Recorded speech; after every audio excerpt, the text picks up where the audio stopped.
ஏய் இந்தாடி என்னது இது? தட்டு தெரியுதுரி, தட்டு வைக்கிற சைஸ் இதானா?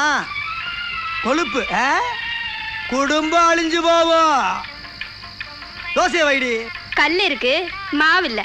அப்ப கஞ்சியாச்சு ஊத்திரி வெண்ண மாவுல. ஊறுகாய் இருக்கு, கஞ்சி இல்ல. ஏய் கஞ்சியே இல்லையா எங்களுக்கு?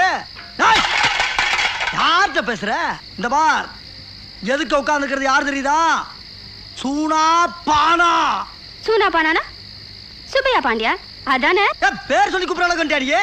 யோ, வீட்டுக்கு காசு கொடுக்காத புருஷன் பேரை 1000 தடவை சொல்லுவேன். சுப்பையா பாண்டியா, சுப்பையா பாண்டியா, சுப்பையா பாண்டியா. பேர் சொல்லிவிட்டானா, பேரை சொல்லிவிட்டானா, கட்டின புருஷன் பேரை சொல்லிவிட்டானா. தமிழ் பண்பாடு தமிழ் கலாச்சாரத்தை பூரா தீய வச்சு கொளுத்திட்டாயா. ஏமானம் போனாலும் பரவாயில்ல, ஒவ்வொரு தமிழ மானத்தை காப்பாத்துற கண்டி வெட்டி ஆகுண்டா. அறுவாளர் அறுவாளரா